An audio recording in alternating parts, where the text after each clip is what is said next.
Good morning, BST.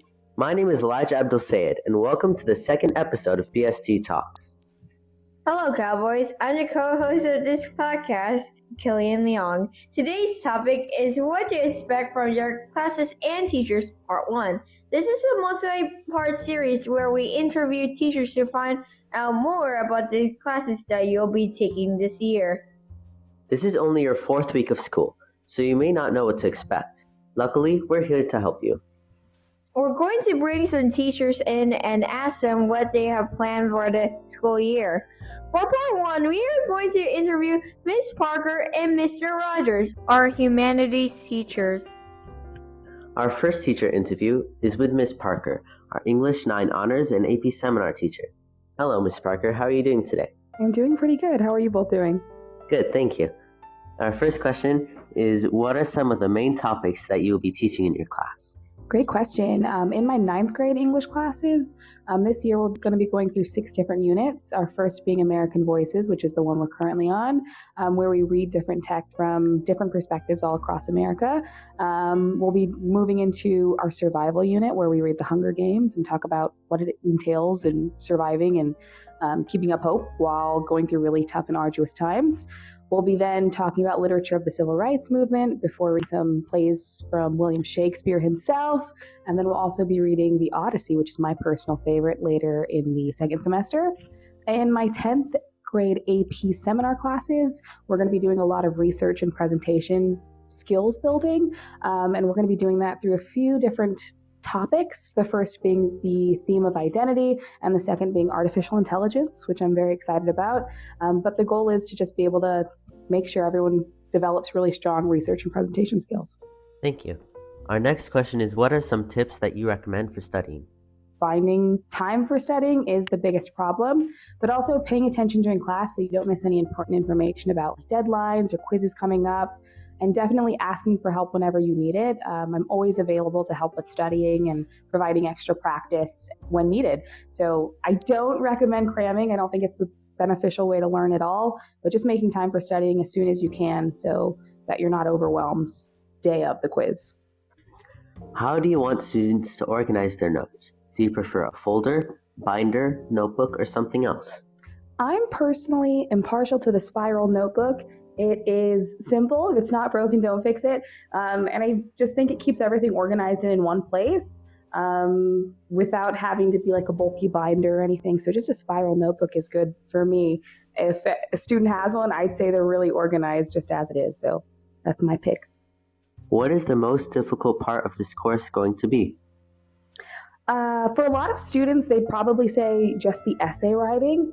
We do write essays pretty frequently just because it is a strong skill that they need to have for all of their courses, especially when preparing for AP exams and district assessments. But one that is hardest to teach because it's really hard to inspire someone to write clearly and support their evidence really strongly. So I'd say that one is the one that most students are pretty fearful of. When and where are you available for students to ask questions or ask for help? I'm always available approximately 30 minutes before school starts, as well as after school. And if any student came and said they needed to stick around, get some help, I'm always happy to stay longer if needed. You just got to let me know. What are you most looking forward to teaching this year? What are you least looking forward to? Great question. I'm most looking forward to is always the same. It's always the Greek mythology unit when we start reading the Odyssey. It is the most exciting, and it makes everyone, I think, get out of the slump that they were just in from reading Shakespeare. So that's what I'm most excited to teach always. But I'm also really excited to bolster up presentation and research skills in AP Seminar. And then for my 9th grade classes, we talk about bioethics during our survival unit with the Hunger Games, which is always a really exciting way to introduce students to how the Capitol in the Hunger Games uses their technology and not so ethically. Least forward will probably have to be citations and annotated bibliographies. It's the hardest to teach just because students don't have fun with it, and it's very tedious, so it's no one's favorite, and it's hard to get students to enjoy it, but it's such an important skill. So while it might be my least favorite skill to teach, I know how important it is. Thank you. Our last question for you is, what else would you like to say about your class? I've always found that a lot of students will always come to me and say that English is not their strongest subject or the one that they don't enjoy the most. But I'm going to do what I can to make it a really fun year. And usually by the end of the school year, those same kids who say that they're struggling in English or just like not enjoying reading or writing are the ones that end up having a lot of fun with it, because I do find a way to just make it engaging with all the different texts that we read. But it is going to be such good practice for AP exams and state testing with all the practice that we're going to get. So I'm just excited to have another good school year. Thank you, Ms. Parker. Our next guest is Mr. Rodgers, our AP Human Geography and AP European History teacher. How are you doing? I'm doing well. How about you guys? I'm doing good too. What are some of the main topics that you will be teaching in your classes? So I teach two classes, AP Human Geography and AP European History. In AP Human Geography, we're going to focus on really the interaction between humans and the world. So there's going to be all kinds of real world examples of issues that the world is facing right now and what we can do to improve them. So that's basically the main things that we cover in human geography. In AP Euro, we're going to be covering everything from the time of the Renaissance up to the modern era, right to around 2001. So it's going to be topics like we've just finished covering the Renaissance and the Age of Exploration, and we'll be going all the way up through World War I, World War II, the Cold War, and the modern era.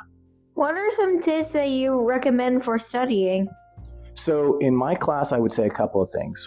One, in both AP Human Geography and in AP Euro, I put tools in the Google Classroom for the students under a heading Important Year-Long Materials. They might be video reviews, they might be Quizlets, they might be the CED that kind of breaks things down for the students to know what they need to study. And I recommend that they go through that, find the tools that work best for them, and then steadily use those. And then kind of piggybacking on what Ms. Parker said, I would also agree that they need to make time to make studying a regular habit. They shouldn't wait till the day before the test, but if they study 10 or 15 minutes a day, re-looking over their notes and the material that we covered that day, that'll really help them. How do you want the students to organize their notes? Do you prefer a folder, binder, notebook, or something else? So it's different in the two different classes. In human geography, it's basically one big class. It's where every topic is pretty much connected. And so I asked them to have a notebook where we can organize things by unit. But in AP Euro, we cover 4 different time periods, and the AP exam tests 4 different time periods. So I'm asking them to have a notebook that's broken up into 4 different time periods by dividers, or to have 4 different little report folders that they can use to keep those time periods separate. Because the reality is when the testing time comes, especially with the writing stuff, they're going to have to be focused in on each separate time period. So it just depends on which of the 2 classes the student is in. What is the most difficult part of this course going to be? Definitely all the writing skills. In human geography, not so much. Human geography, I think the biggest thing is just helping freshmen, since it's their first AP class, to really learn how to answer AP style questions, whether you're talking FRQs, so the short writing answers, or whether you're talking the MCQs, getting used to the types of questions that are asked. But when it comes to AP Euro, it is definitely the writing, because there's so much of it. They have short answer questions, they have document-based questions, they have long essay questions, and so it's a different style than what they had as freshmen. So for those students, I think that's going to be the biggest challenge. It's not even the historical content, it's going to be the amount of writing they're going to have to do. When and where are you available for students to ask questions or ask for help? So one, they can come to me from 7:30 to 8:30 before school starts. I'm here after school as well, so I basically will stay as long as students need. If nobody needs me, then I'll go home. And then also, I let the students know they can email me questions. I get emails all the time, usually up until about 8 p.m. And they can also make appointments with me if they need to come in and get extra help as well. What are you most looking forward to teaching this year? What are you least looking forward to? So again, it kind of differs. In Human Geo, I think my favorite unit was the cultural unit, because it just gives the students such a cool chance to be able to get familiar with other people's cultures and really to try to understand each other better. So I found that one is probably my favorite in AP Human Geo.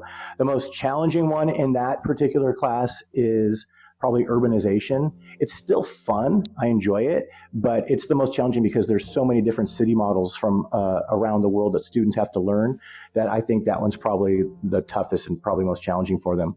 When it comes to AP Euro, the thing I'm most looking forward to is when we get more into the modern era, when we get into World War I, World War II, having had family members that fought in World War II and that were in the Vietnam War during the Cold War. I have so many personal stories I can tell about those things. I think it'll be really meaningful for the students. Least looking forward to, I can't really say. I just love history so much. I confess I'm a history nerd that I don't think there's something that I'm least looking forward to. I think I'm just excited for all of it.